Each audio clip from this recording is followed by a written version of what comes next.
আরে শামু বাবা, প্রথমবার বিয়ে করতে যাচ্ছিস, তাই একটু শান্ত থাকবি, বেশি নাচানাচি করবি না রে। আরে বাবা, এসব কি বলছো? আমি কেন এরকম করব? আমি কোনো গন্ডগোল করব না, একদম শান্ত থাকবো। আর তুমি বেশি টেনশন নিও না গো। তুমি শুধু বিনু কাকার ওপরে নজর রেখো, ও খুব অসভ্য লোক কিন্তু। আরে বিআই মশাই, কোনো সমস্যা হয়নি তো? এত দূরে আসতে আপনাদের? হ্যাঁ, এইখান থেকে 5 মিনিট, তারপরে আমরা পৌঁছে যাব। আমি আপনাকে তো নিতেই এসেছি।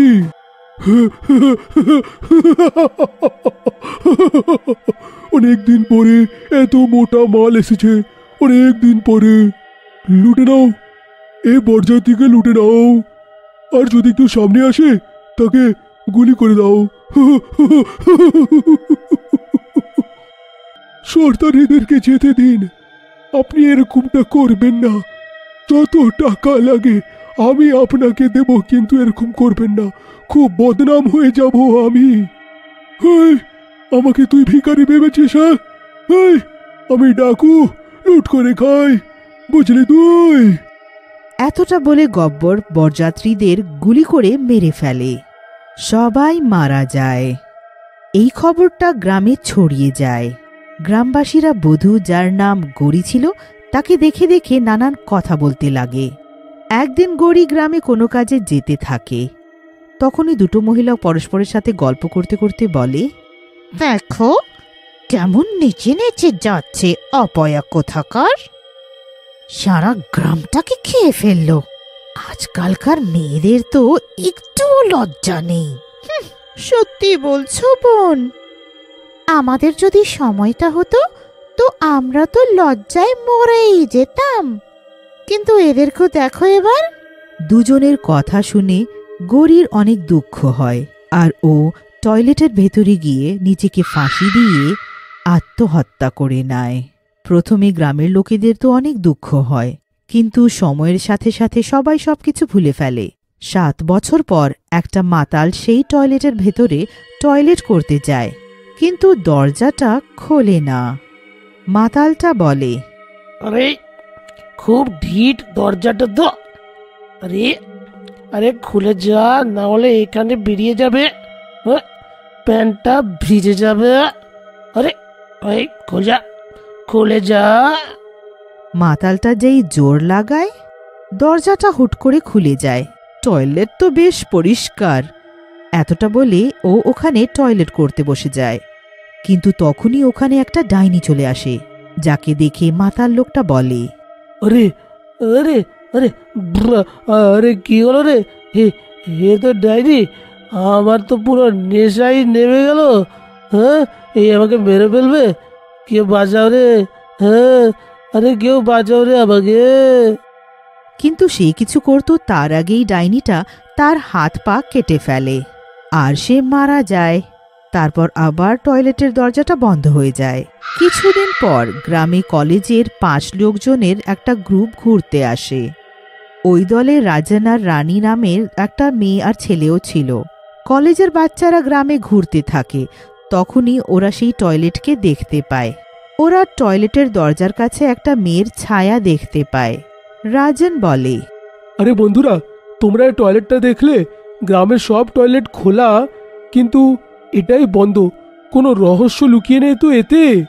রাজনের কথা শুনে তার বন্ধু রাহুল হাসতে লাগে আর বলে, আরে রাজন, তুই একটু বেশি নোবেল পড়ছিস মনে হয়। আরে এটা কেউ বন্ধ করে থাকবে?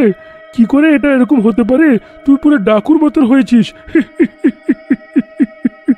রাহুল, তোকে আমি কতবার বলেছি আমার বাপের নাম তুই নিবি না, সে আমার জন্যে মৃত রে। আচ্ছা ভাই, ক্ষমাই করে দে, এর পরের বার থেকে আর মজা করব না। এইটা বলে ওই 5 বন্ধু ওখান থেকে চলে যায়। ওদের যাওয়ার পর ডাইনি ওখানে আসে আর রেগে বলে, তো আচ্ছা, এই ছেলেটা সেই দুষ্ট লোকের ছেলে যে আমার জীবনটা নষ্ট করে দিল।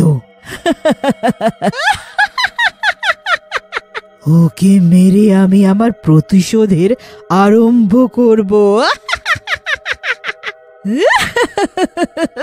এতটা বলে ডাইনি ওখান থেকে গায়েব হয়ে যায়। কিন্তু রাজন সারা রাত ঘুমোতে পারে না, আর ও সেই টয়লেটের সম্বন্ধে ভাবতে থাকে। পরের রাতে যখন সবাই ঘুমোতে থাকে তখন রাজন টয়লেটের কাছে যায় আর দরজাটা খোলার চেষ্টা করে। মনে হয় এই টয়লেটের দরজাটা অনেক বছর ধরে বন্ধ, তাই আর খুলছে না। কিছু যন্ত্র আনতে হবে খোলার জন্যে। রাজন কোনো যন্ত্র আনার জন্য ঘোরে, তখনই হঠাৎ একটা জোরের আওয়াজের সাথে দরজাটা খুলে যায়। এই দরজাটা নিজের থেকে কি করে খুললো? আমায় ভেতরে গিয়ে একবার দেখা উচিত। এইটা দেখে ডাইনি খুশি হয়ে যায়। আরে আরে মরে গেলাম রে। এই ডাইনি, আমায় ছেড়ে দাও। আমি তোমার কি বা ক্ষতি করেছি? আমি তো এমনি তো প্রথমবার এখানে এসেছি। রাজানের কথা শুনে ডাইনি হাসে আর বলে, তুই ঠিক বলছিস ছেলে, তুই আমার কোনো ক্ষতি করিসনি, কিন্তু তুই ওই দুষ্ট ডাকাত গব্বরের সন্তান, যে আমার পুরো জীবনটা নষ্ট করে দিল। এবার আমি তোকে মেরে নিজের প্রতিশোধ নেব। এইটা দেখে ডাইনি খুশি হয়। ও রাজনের গলা ধরে তাকে তুলে নেয় আর জোরে নিচে ফেলে দেয়। রাজন বেশ আঘাত পায় আর তার শরীর থেকে রক্ত বইতে লাগে। তোর রক্তটা দেখে আমার মনে যা শান্তি পেয়েছি, সেই রকম শান্তি তো আমি আগে কখনো পাইনি। তোকে তো আমি আজকে জীবিত ছাড়বো না। থেমে যাও বন্ধুরা, একে এরকম মেরো না। এ দোষ নেই গো। আমার বাবার জন্যে আজ আমার এই অবস্থা। মারতে দাও এনাকে। এনার মেরে যদি আত্মার শান্তি হয়।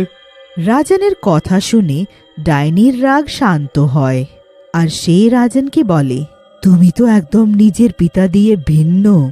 একদিকে ও কসাই যে পুরো বরযাত্রীদেরকে মেরে ফেললো, আর একদিকে তুমি যে কোনো অজানার জন্য নিজের প্রাণ দিতে চাইছো। তারপর ডাইনি নিজের সাথে ঘটা সব ঘটনাটা রাজনকে বলে, যেটা শুনে রাজন কেঁদে ফেলে আর ও ডাইনিকে বলে, ডাইনি, আপনার সাথে আমার বাবা খুবই অন্যায় করেছে, আর আপনি আমার সাথে যা করছেন একদম একদম ন্যায় করছেন। হ্যাঁ, একদম ন্যায্য। হ্যাঁ, আপনি আপনি আমায় মেরে দিন। রাজনের কথা শুনে ডাইনি বলে, বাবা, আমাকে ক্ষমা করে দাও। ওই দুষ্ট থেকে নিজের প্রতিশোধ নেবার কারণে আমি অন্ধ হয়ে গিয়েছিলাম। এইসবে তোর আবার দোষ কি? তুই যা, চলে যা এখান থেকে। আমি তোকে কিছু বলবো না। রাজন আর তার বন্ধুরা ওখান থেকে চলে যায়। কিছুদিন পেরিয়ে যায়। একদিন গব্বর সেই গ্রামে চলে আসে। তার চেহারা একদম বদলে গিয়েছিল। সে কোট প্যান্ট পরে একদম হিরোর মতো দেখাচ্ছিল। তখনই রাজন আসে আর ওকে বলে, বাবা, তুমি এসে গেলে? বাহ, চলো। এসে গেলাম। কি বলছো? তুমি তো ফোন করে ডেকেছিলে যে তোমার শরীর খারাপ, তাই তো আমি এখানে এসেছি। তারপর রাজন গব্বরকে নিয়ে টয়লেটের দিকে যায় আর টয়লেটের কাছে গিয়ে ডাইনিকে ডাকে। রাজনের ডাক শুনে ডাইনি বাইরে চলে আসে আর গব্বরকে দেখে বলে, তুই তো এসেই গেলি রে গব্বর। আমি আজকে তোকে মেরে নিজের প্রতিশোধ নেব। ডাইনিকে গব্বর চিনে ফেলে আর বলে, আরে হ্যাঁ, তুই তো গরি, যার বরযাত্রীটাকে আমরা লুট করেছিলাম। হ্যাঁ, ক্ষমা করে দে আমাকে। হ্যাঁ, ক্ষমা করে দে। ডাইনি গব্বরের টুকরো টুকরো করে মেরে ফেলে। তুমি কেঁদো না রাজন, তোমার বাবা যত পাপ করেছিল তার তো মরাই উচিত ছিল। আমি না মারলে অন্য কেউ মেরে ফেলতো। এতটা বলে ডাইনি ওখান থেকে গায়েব হয়ে যায়।